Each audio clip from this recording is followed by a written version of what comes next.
Napahinto siya napaisip siya nung sasabihin, Magic. Mas pala kayong magkasama? Ano pinag-uusapan nyo? Kung ano, Na-excite ako, naku-curious ako, ano kaya yung magiging tanungan dyan? Okay, so meron kaya mga direktang tanong dyan? Diba? Si MJ Felipe kaya mayroong heavy guts na tanong dyan, mga kachika, na hindi kayang sagutin ni Kimi tsaka ni Paolo? Or baka lang, mga kachika, baka lang mayroon ang aminin ang Kim Pao dyan tungkol sa tunay na estado ng kanilang relasyon.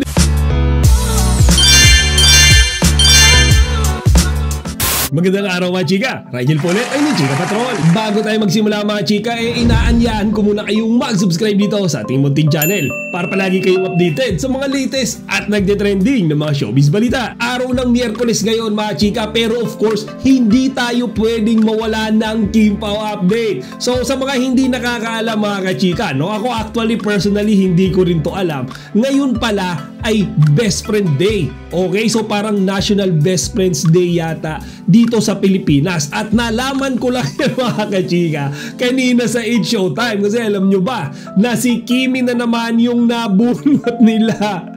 So sa panimula pa lang ng 8 Showtime, mga kachika, si Kimi na naman yung nagiling sa mga maiinit na tanong. So of course, mga chika, dahil nga everyday din nagpo-promote si Kimi nung movie nila ni Paolo na My Love Will Make You Disappear. Kaya automatic na yan, mga kachika, hindi talaga maiiwasan ni Kimi na manghingi ng update sa kanya, mga kachika, yung kanyang mga fellow 8 Showtime host. So kanina, mga kachika, dahil nga today is Best Friends Day, kanina habang nagpo-promote si Kimi, mga kachika, at nabanggit niya nga na makakasama niya si Paolo Abilino sa mga darating pang mga araw. Mga kachika, inasar na naman siya nila Jong Hilario at nung iba pa ng best friends. Okay, so yung tinutukoy nila dyan, mga kachika, is si Paolo Abilino and Kim Chiu nga daw ay mag-best friends. And we all know that, mga kachika, kasi dyan naman talaga sila nagsimula. Okay, nung nabasa ko sa mga comment section, ang dami nga nagsasabi, kapag ka Best Friends Day daw, mag-best friends si na Kimi tsaka si Paolo. Kapag ka mag-jowa day,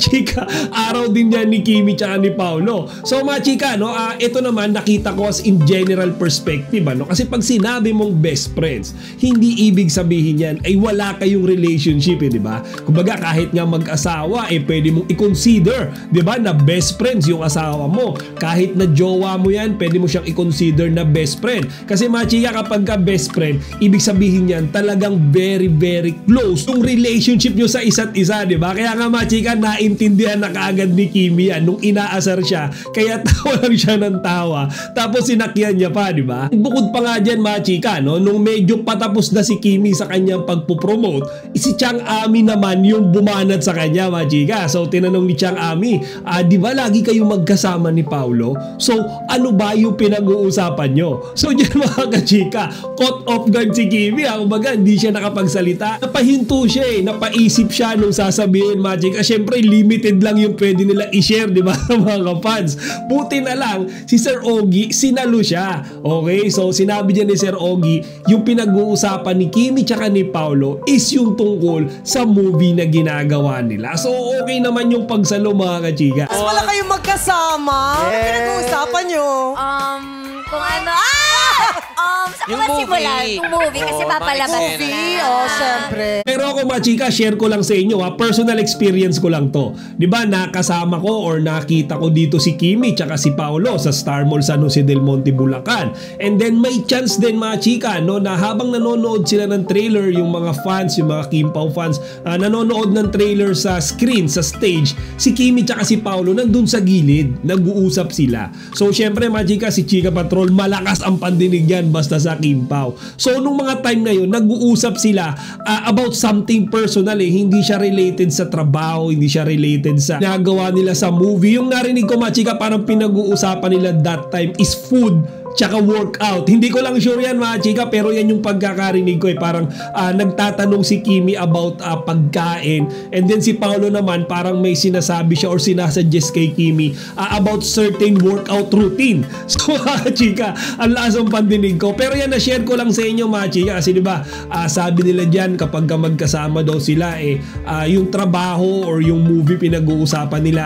Ako personal experience mga chika, narinig ko something personal. Kung baga yung mga daily activities din nila mga chika, yung napag-uusapan nila. Kaya kanina nga mga chika sa 8 Showtime, talagang na best friends day si Kimi. Diba siya na naman yung nabunot, siya na naman yung napagtripan, pero in a good way naman mga chika. Kasi syempre kapag tayong mga Kim Pao fans, yung madlang people, diba, yung mga tao ay inaasar si Kimi kay Paolo, most of the time mga chika, nakakatulong yan. Kasi syempre napopromote na rin in some way, diba, yung movie na My Love Will Make You Disappear. Kumbaga mas marami yung nagiging interesado, mas marami yung naku-curious. Dagdag na rin yun syempre sa mga manonood sa release ng movie nila sa March 26. And of course mga chika, no, another update naman tayo. Alam nyo ba na yesterday ay ipinalabas sa Star Patrol yung last day ng shooting ng My Love Will Make You Disappear. Actually mga chika, napakabilis lang, ano, if you could still recall, October 15 last year nung ipinakita naman sa Star Patrol din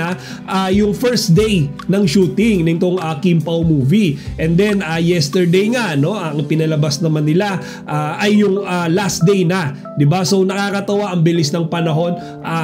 Based on my estimate, around 4 months. Okay, yung total duration ng kanilang mga shooting, partida mga chika, ang dami pang bungi niyan, 'di ba? Dahil nga sobrang busy ni Kimi tsaka ni Paolo. Hirap na hirap silang schedule mga chika yung araw ng kanilang mga shooting. Kaya nga nauwi pa yan, 'di ba? Sa 2 beses na pagka-move nung supposed to be release diyan sa mga sinihan. So mga chika, kagabi sa Star Patrol, nakakatuwa kasi yung mga co-actor and co-actresses nila yung nagbigay, okay, ng opinion, ng comment nila about Kim Pao. Kung ano ba yung attitude nila kapag ka nasa set, nasa trabaho, at lahat sila doon mga chika ay nagkakasundo sa isang bagay. Sobrang bait daw ni Kimi tsaka ni Paolo. And nakakatuwa yan. Actually, etong si Wilma Dasent mga chika, she's so frank. Okay? Sinabi niya roon na si Kimi daw talaga ay parang nakikita niya na former version niya, younger version niya nung siya ay siguro kabataan niya mga chika, na talagang kalog, madaldal, maingay, energetic. Kaya daw tuwang-tuwa siya kay Kimi. Sabi niya nga kung si Kimi daw may attitude, talagang ibubunyag niya yan sa lahat, pero wala daw. Okay, wala daw siyang masabi about Kimi. And then sabi niya naman kay Paolo mga chika, sa simula daw, first day, second day, si Paolo medyo may pagkasuplado yung dating.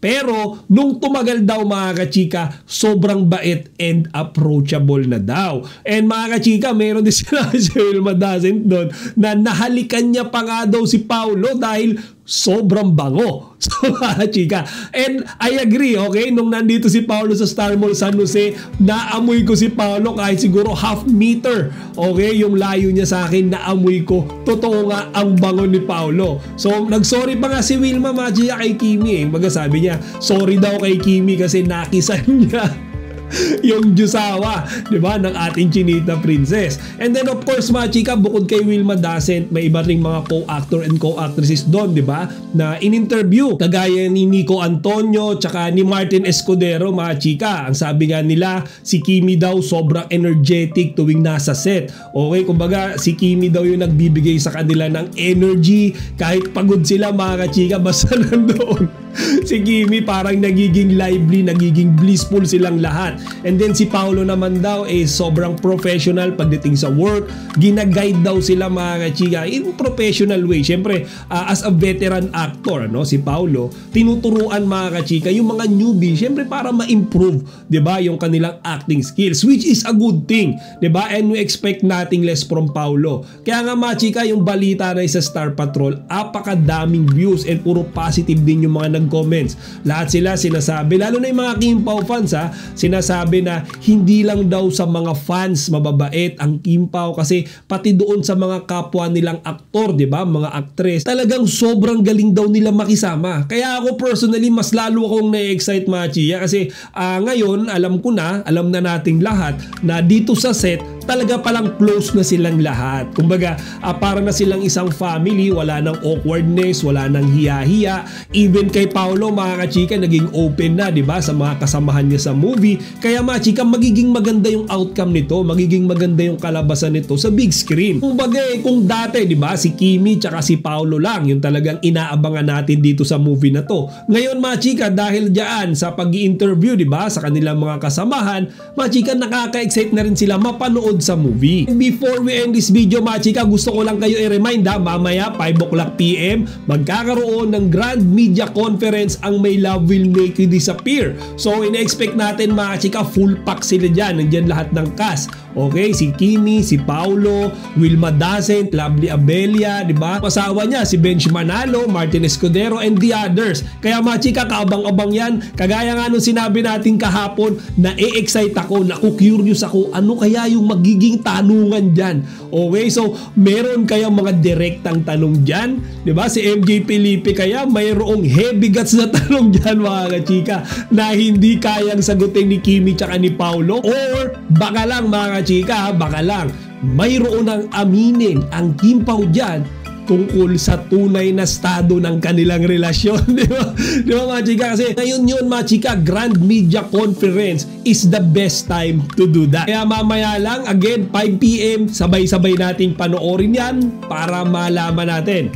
O siya, mga chika, hanggang dito na lang muna. Sana huwag niyo kalimutang ibahagi ang inyong mga opinion dito sa comment section. Chika Patrol, signing out!